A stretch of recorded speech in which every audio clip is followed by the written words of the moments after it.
Bismillahirrahmanirrahim. Assalamualaikum warahmatullahi wabarakatuh. Innal hamdalillah nahmaduhu wa nasta'inuhu wa nastaghfiruh wa na'udzu billahi min syururi anfusina wa min sayyiati a'malina. May yahdihillahu fala mudilla lahu wa may yudlil fala hadiyalah. Asyhadu an la ilaha illallah wa asyhadu anna Muhammadan abduhu wa rasuluh.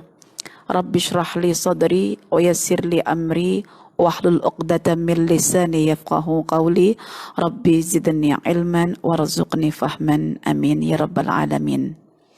Apa kabar semuanya puan-puan? Beginilah sebetulnya kalau kita betul-betul menghargai ciptaan Allah, kita tak sangka pun nak live pagi hari ini. Maka mengejut sangat tiba-tiba Ustazah tulis kita akan buat live pendidikan hari ini, parenting hari ini pada pukul 11. Ada masa 15 minit je untuk kawan-kawan mengetahui dekat page apa yang akan Ustazah sampaikan. Jadi benda ini sebagai satu implikasi atas perjalanan saya daripada rumah menuju Rami.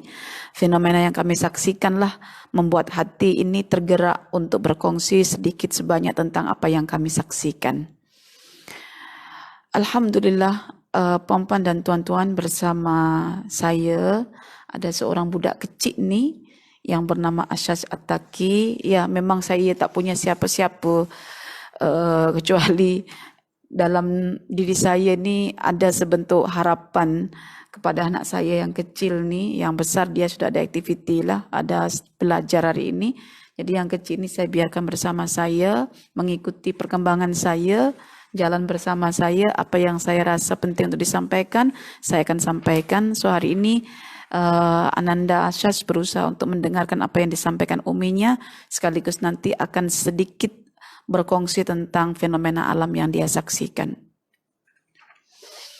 Baik, satu tajuk yang saya berikan pada hari ini adalah tentang Umi dulu, tentang alam berkembang, jadikanlah guru satu pendekatan dalam pendidikan anak.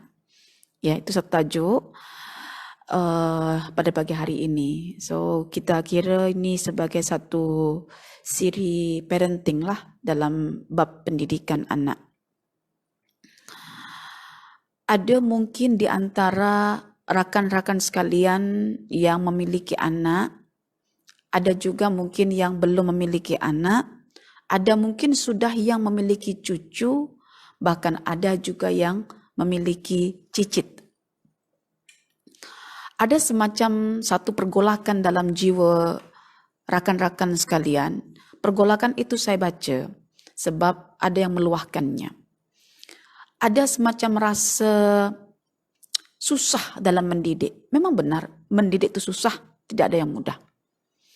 Ada semacam kebuntuan dalam berkongsi maklumat apa yang sepatutnya untuk diberikan kepada anak. Akhirnya karena ada kebuntuan itu, anak-anak diserahkan ke sekolah-sekolah ataupun diserahkan ke tempat-tempat lain, individu-individu lain untuk diajar. Ada tak puan-puan sekalian merasa buntu nak bagi apa ke anak hari ini? Pendidikan yang macam mana yang kita nak bagi ini? Apa kontennya? Bagaimana metodnya? Kan begitu? Baik. Bagi yang merasakan perkara itu, ada baiknya untuk share apa yang saya sampaikan ini kepada rakan-rakan sekalian, tag kawan-kawan yang lain agar boleh mengambil manfaat, karena hidup itu hanya memberi manfaat. Kalau hidup tak memberi manfaat, lebih baik tidak hidup. So saya berusaha untuk memberikan manfaat dan hanya Allah saja yang berkehendak untuk menyampaikan ya manfaat itu sampai di hati peserta ataupun di hati para audiens sekalian. Baik. Ada satu hakikat yang perlu untuk kita ketahui sebagai para parent, ibu bapa. Apakah hakikat itu? Hakikat itu adalah bahwa Allah telah menciptakan alam semesta, lalu Allah menurunkan Al-Quran di alam semesta, dan Allah menciptakan akal pada diri manusia. Itu satu hakikat. Sekali lagi saya ulang, bahwa Allah itu sebagai pencipta alam semesta, sekaligus sebagai penurun Al-Quran di alam semesta, dan menganugerahkan akal dalam diri manusia. Tujuan Allah menciptakan alam semesta antaranya adalah sebagai objek untuk dilihat oleh manusia apa sahaja perkembangan-perkembangan yang berlaku di alam semesta. Itulah objek untuk disaksikan penglihatan manusia. Dan antara tujuan Allah menurunkan Al-Quran adalah untuk dipetik zikrannya, untuk dikenali makna-maknanya, untuk diingat pesan-pesan apa yang disampaikan oleh Allah dalam Al-Quran itu. Dan antara hikmah kenapa Allah menciptakan akal pada diri manusia adalah supaya manusia berpotensi untuk berkembang menuju yang sempurna. Jadi itu satu hakikat yang perlu diambil kira dalam bab pendidikan. Jadi ada alam, di sampingnya ada Al-Quran, di samping kanannya lagi ada akal dalam diri manusia. So alam menempati posisi yang tengah. Permulaannya adalah Al-Quran, yang kedua adalah alam semesta, yang ketiga dia yang berakal. Akal dalam diri manusia. Ini satu susunan yang menurut saya jangan ditukar tempatnya. Al-Quran, alam, baru akal manusia. Ya, asyad ya, itu hakikat.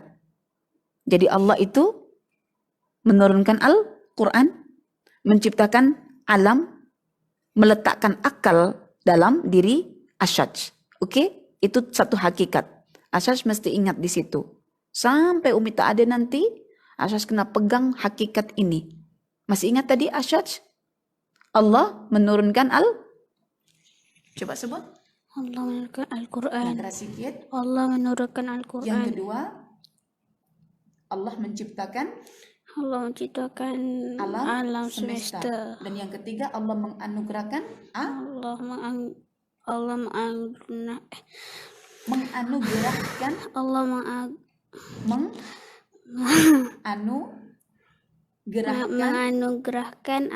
akal dalam diri manusia.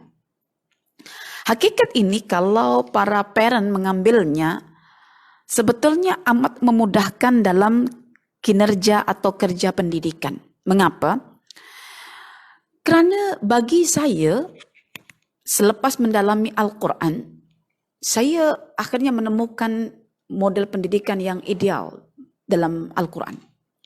Karena bagi saya, Al-Quran akan menguraikan sejumlah makna-makna pesan-pesan yang perlu kita sampaikan ke dalam hati anak.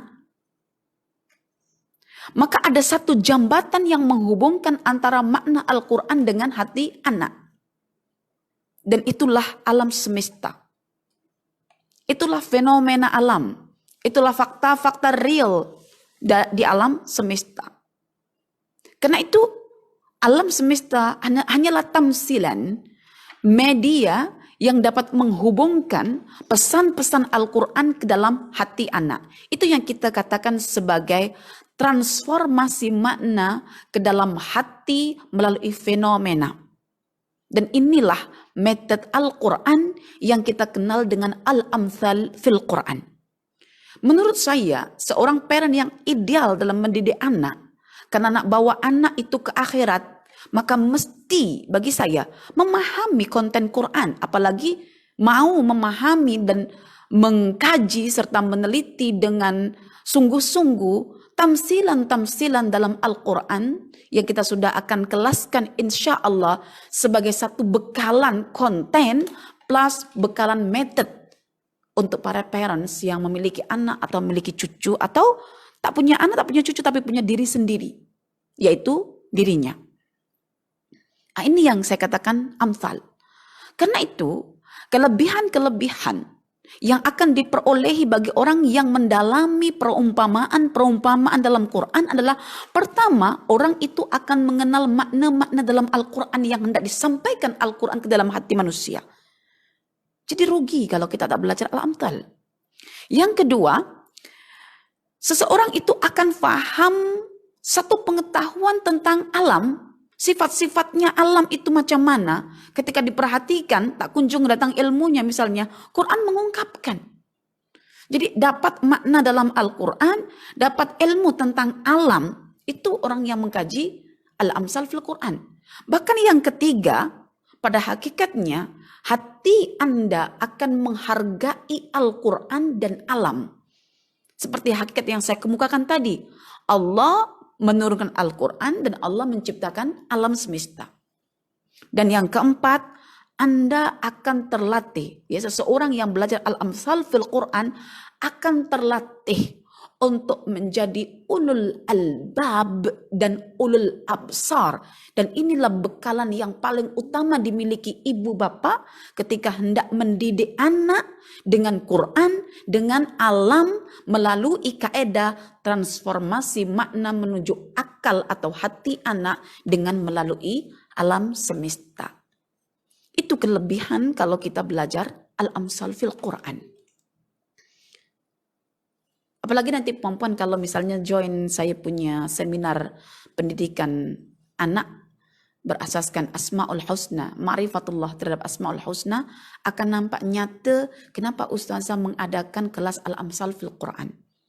Akan nampak nyata kenapa Ustazah mengadakan kelas Al-Amsal fil Quran dan apa hubungan dengan seminar Hukukul Quran, dengan seminar pendidikan anak mengikut pendekatan ma'rifatullah, yaitu Al-Asma Al-Husna, terhadap Asma'ullah Al-Husna. Jadi itu kelebihan kalau perempuan mau mengikuti kelas yang saya hadirkan nanti insyaAllah Al-Amsal fil Quran. Jadi apa yang hendak Ustazah kongsikan pada hari ini adalah bahwa bekal untuk mendidik anak adalah para parents atau ibu bapa atau yang bergelar para pendidik kena mengetahui apakah makna-makna yang hendak pendidik transformasikan ke dalam hati anak didik. Itu satu. Yang kedua, apakah objek yang akan dipilih oleh para pendidik ketika hendak mentransformasikan makna-makna tersebut ke dalam hati anak. Dan yang ketiga, apakah dalil rujukan atas makna yang telah kita sampaikan pada anak itu? Dapat 3 poin. Oke. Mungkin saya boleh contohkan di sini tentang satu fenomena yang melatar belakangi saya hari ini mengadakan live.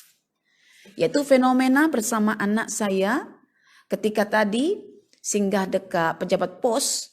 Anak ini ya biasa pada hari ini biasa menyaksikan pokok yang kering yang berada di dalam sebuah pasu besar.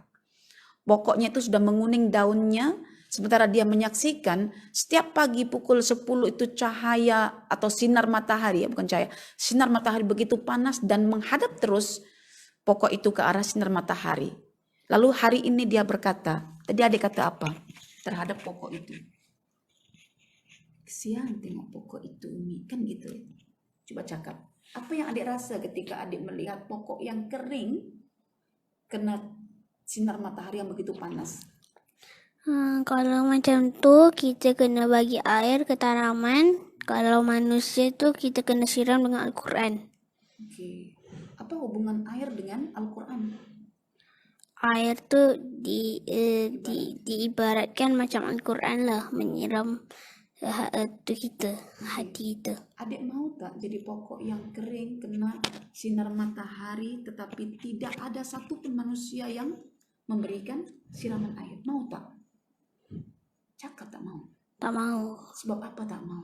Nanti adik mati macam pokok yang tadi kering tadi. Jadi pokok itu satu perumpamaan untuk hidup adik ke tidak? Adik mau menghargai alam tak? Nak? Nah, adik mau tak menghargai Al-Quran untuk membaca alam? Nak? Baik.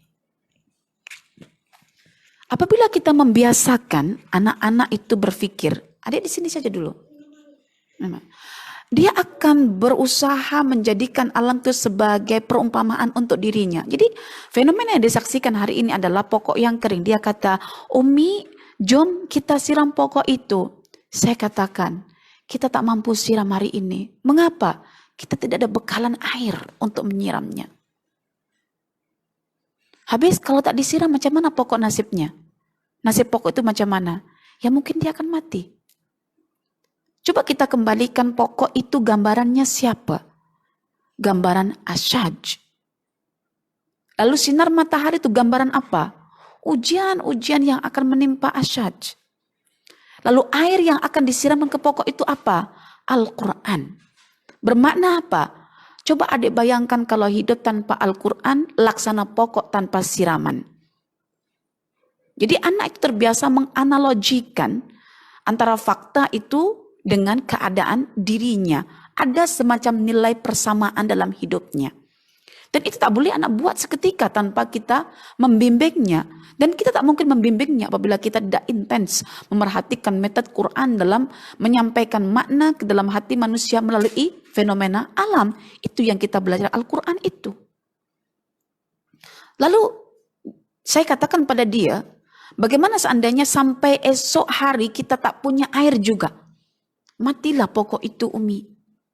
Bagaimana seandainya di akhir zaman Al-Quran tidak adik hafal dari sekarang, lalu tiba-tiba lembaran-lembaran mushaf Quran itu Allah hilangkan tulisannya, apa yang akan adik siram dalam hati adik?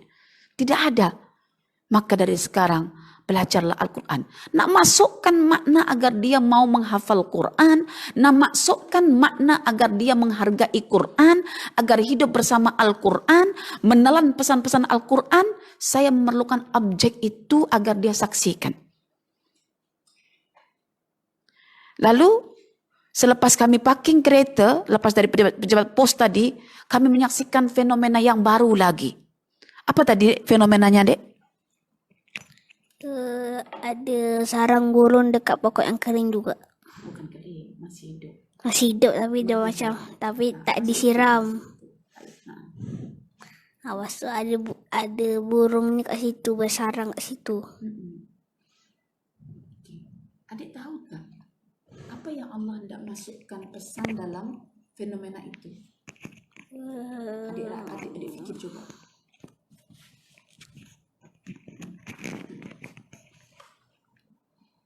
Mengapa burung mengambil pokok sebagai tempat tinggal dia?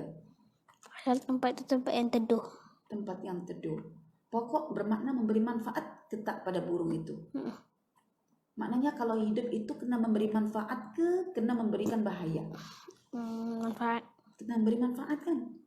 Adik tak malu ke dengan sebatang pokok tadi itu? Tak malu ke? Pokok boleh bagi. Dia malu. Malu kan? Adik hari ini bagi apa? Manfaat kepada orang lain apa?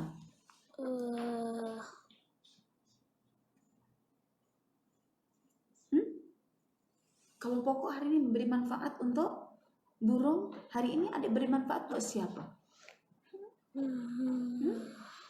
Maka belajar memberi manfaat. Oke, bagi Umi. Nanti terakhir Umi akan minta adik untuk mengambil bahagian lilin nanti ya sebagai fenomena. Adik? Oke. Baik. Baik ya, puan-puan semuanya. Anak saya tadi tak perasan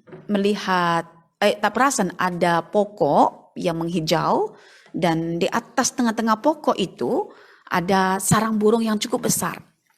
Lalu saya katakan, Adik, Abi, coba tengok, ada sarang burung. Seketika mereka langsung teruja tengok sarang burung itu karena pokok itu tak tinggi sangat. Suami datang menghampiri pokok itu dan mengambil gambar sebagai bukti untuk di-share kepada perempuan dan tuan-tuan sekalian.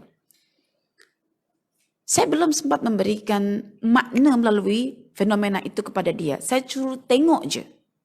Lepas ini baru saya akan mengajar dia tentang fenomena itu. Apa yang saya rasa haru dan bersyukur pada Allah adalah itulah objek yang perlu saya gunakan sebagai media transformasi makna ke dalam hati saya dan juga hati anak-anak saya. Itu objek yang Allah hadirkan pagi hari ini. Saya bersyukur ketika Allah menciptakan alam. Alhamdulillahilladzi khalaqas samawati wal ard. Saya juga bersyukur ketika Allah menghadirkan Al-Quran. Alhamdulillahilladzi anzala ala abdihil kitab. Jadi saya bersyukur Allah menciptakan alam dan Allah menghadirkan Al-Quran dalam hidup saya. Bersyukur sangat. Apa makna fenomena itu? Pertama, fenomena itu saya jadikan sebagai objek transformasi makna. Apakah makna yang saya perlu sampaikan pada anak saya melalui fenomena itu? Jangan hidup kalau tidak memberi manfaat. Seperti yang ditulis dalam satu buku, jangan hidup jika tidak memberi manfaat.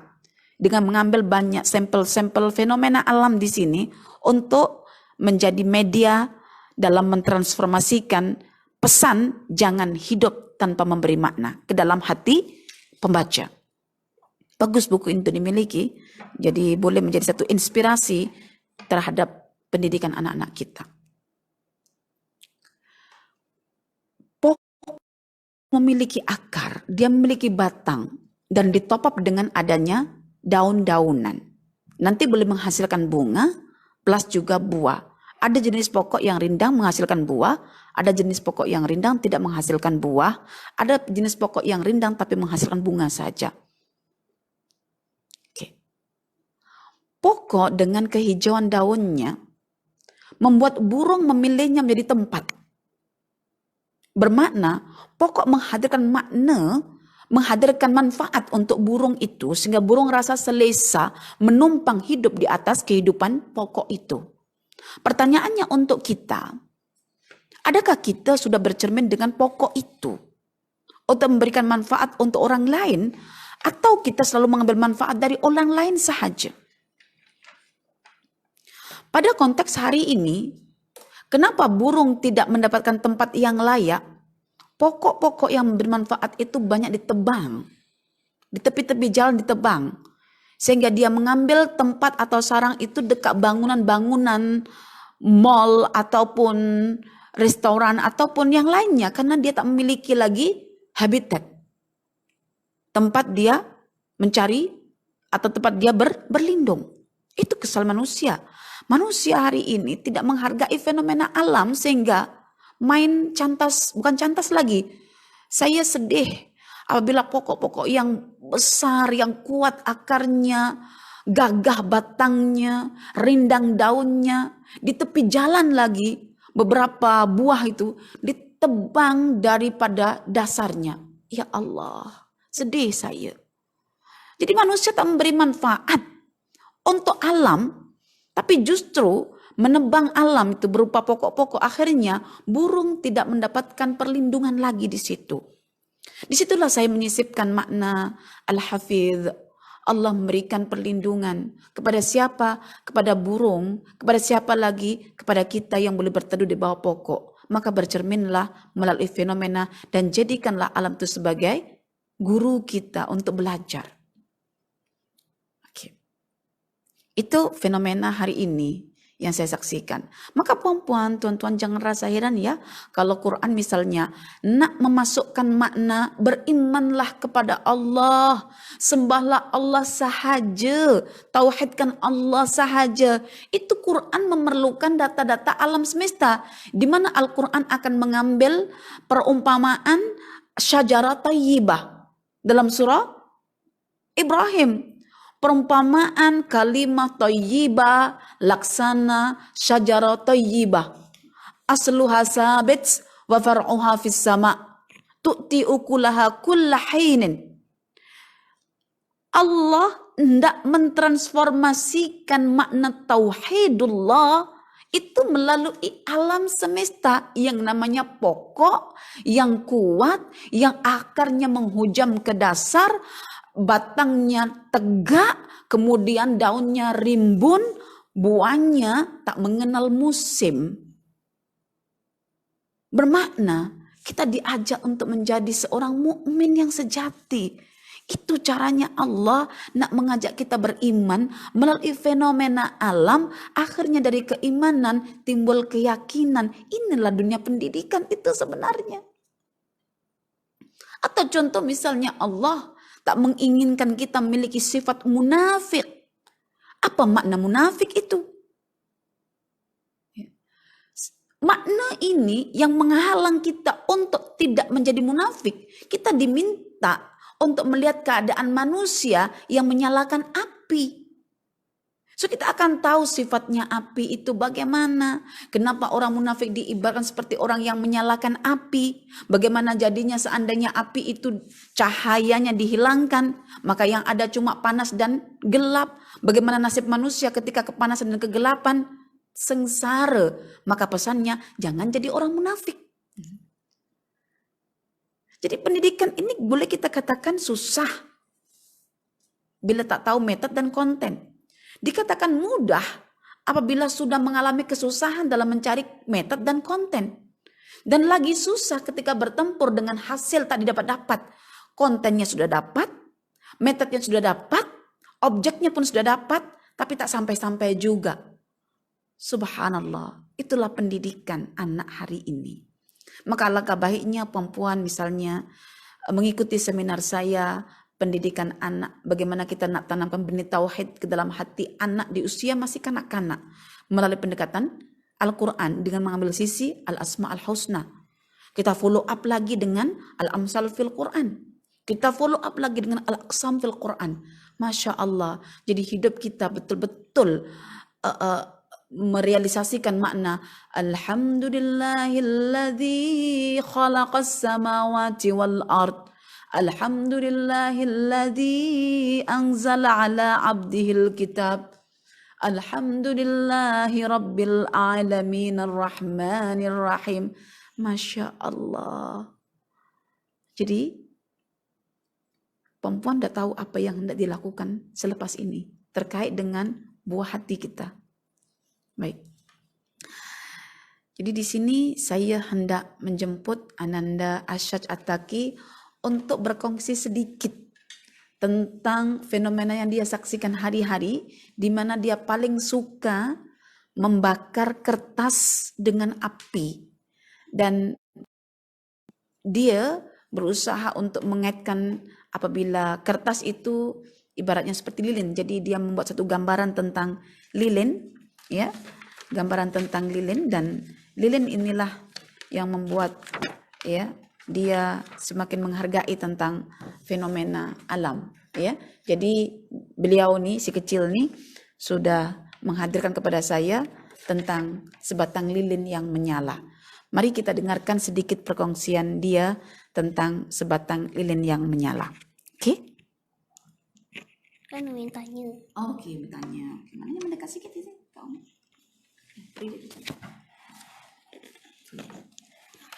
Baik, ya. Saya mulakan sesi dialog bersama dia tentang sebatang lilin yang menyala. Adakah sebatang lilin yang menyala itu adalah sebuah fenomena?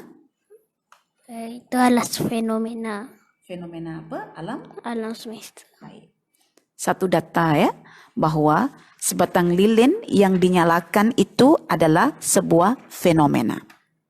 Adik suka tak menyalakan lilin ketika waktu gelap malam?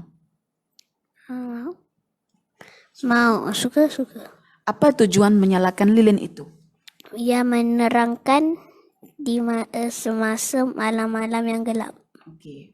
Jadi kita buat metode dialog kalau berbicara tentang Al-Amsal fil Quran sebagai metode untuk anak-anak ya. Kita buat dialog seperti ini. Karena dalam Quran tuh dialog itu hampir 17 kali, 14-nya itu diarahkan untuk kaum bapak, kaum ayah dalam berdialog sebetulnya. Dia berdialog untuk mencerahkan akal anak ya. Oke, agar rasa terang waktu malam gelap gulita. Oke, apa yang Asas tahu tentang sebatang lilin apabila di bagian atasnya dinyalakan api? Apa sifat api itu? Sifat api adalah panas, bergejolak, dan membakar. Sifat api itu bergejolak, panas, dan juga membakar. Apakah jadinya jika sebatang lilin itu dinyalakan api di atasnya? Lama-lama dia akan menghabiskan lilin itu oleh si api ini, dan lama-lama mati dan habis. Batang lilin akan mencair, batang lilin akan perlahan-lahan habis dan hancur, ya, mencair, hancur dan akhirnya habis. Baik. Saya atau Umi buat pertanyaan. Adakah adik mahu menjadi sebatang lilin yang dinyalakan api di atasnya? Jawapannya tidak mau. Oke. Bagi alasan kenapa tidak mau? Sebab adik akan dihancurkan dan dihabiskan oleh api. Oke. Adik tak mau sebab adik takut akan dihancurkan dan dihabiskan oleh api. So adik mau berkawan dengan api ke tak? Tak mau? Tidak. Tidak mau. Kalau adik tidak mau berkawan dengan api, mari kita samakan. Ada tak makhluk yang sejenis dan sama dengan api dari segi sifatnya? Ada syaitan. Oke. Syaitan itu diciptakan dari apa? Dari api. Daripada api. So, sifat api tadi apa? Panas, bergejolak, dan membakar. Oke. Kalau setan itu daripada api, adik mau tak berkawan dengan setan? Tidak. Kenapa? Takut apa? Karena nanti adik akan mati. Akan dihancurkan. Akan dihancurkan oleh api ini dah. Dihancurkan oleh setan. Dihancurkan oleh setan. Oke. Jadi kalau tak mau berkawan dengan api, so adik nak berkawan dengan apa lawannya api? Tanah. Oke. Coba tentukan sifat-sifat tanah. Kenapa adik mau berkawan dengan tanah? Pasal tanah sifatnya adalah tenang, lembut, dan rendah. Sifat tanah itu tidak bergejolak, dia tenang ya. Dia pun tidak panas ya, dia sejuk saja. Lepas tu dia pun suka merendah, sifatnya rendah. Oke. Orang yang bersifat tenang, sejuk, merendah itu sifatnya orang mukmin ke orang kafir? Apa? Sifat merendah, tenang, sejuk itu sifatnya orang mukmin ke sifatnya orang kafir? Mukmin. Sifatnya orang mukmin. So adik nak berkawan dengan orang mukmin ke atau berkawan dengan orang-orang yang tidak beriman? Yang beriman. Yang beriman. Rasul perintahkan tak kita berkawan dengan orang-orang beriman? Rasul perintahkan. Berkawan? Janganlah engkau berkawan dengan orang yang selain seorang daripada mukmin.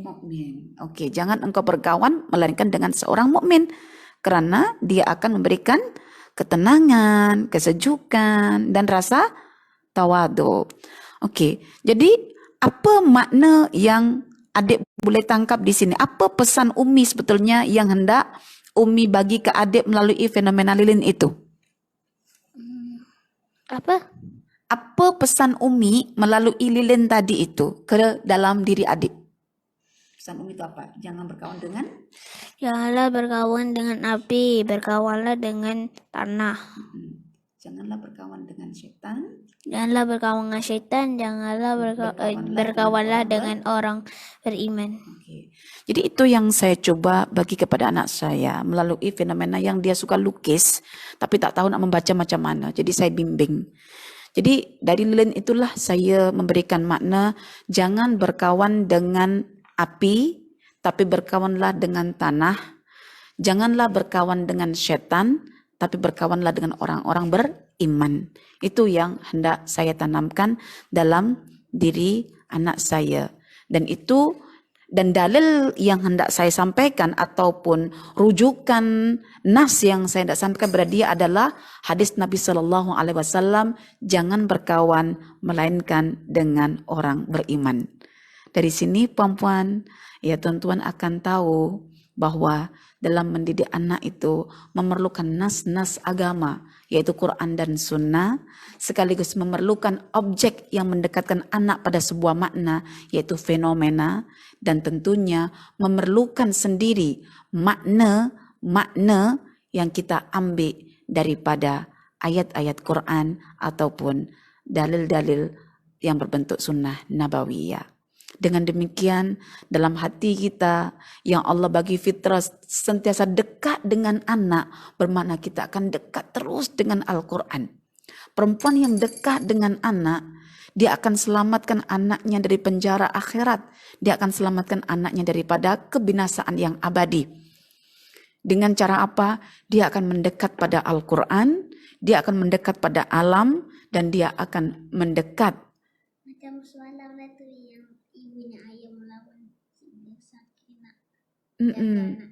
Macam semalam itu, dia ingat apa yang saya ceritakan, si ibu ayam, induk ayam, dapat melawan singa ketika dia hendak menyelamatkan anaknya. Demikianlah ibu bekerja hari ini untuk mengikuti seminar agar boleh melindungi anak-anaknya. Maka dengan hal yang demikian itu Allah menunjukkan kasih sayangnya ke kita. Melalui siapa? Melalui anak-anak kita. Karena anak inilah saya memikir apa yang Allah maukan kak saya melalui Al-Quran itu. Jadi hidup ini sungguh indah dengan makna dan menjadi keruh tanpa makna. Demikian puan-puan dan tuan-tuan sekalian, ya, sekaligus saya bagi tahu satu buku Sebelum Bunda Tiada. Maknanya kalau kita tak mampu memiliki makna-makna yang boleh kita ambil, di sini ada panduan makna-makna apa yang perlu kita transformasikan kepada anak-anak kita untuk mengisi hari-hari mereka. Ini satu buku untuk panduan untuk ibunda, yang untuk bagian ayandanya masih menunggu lagi stoknya. Dan ini adalah jangan hidup tanpa memberi manfaat dengan mengambil sampel alam semesta. Demikian perempuan dan tuan-tuan apa yang boleh saya kongsikan. Semoga memberi manfaat. Ringkasnya adalah perempuan dan tuan-tuan kena rujuk Al-Quran, kena hargai alam dan optimalisasikan akal yang telah Allah berikan dalam diri kita untuk menuju kesempurnaan dengan hadirnya anak-anak kita dalam kehidupan kita. Wallahu a'lam. Aqulu qawli hadza wa astaghfirullah li wa lakum. Wassalamualaikum warahmatullahi wabarakatuh.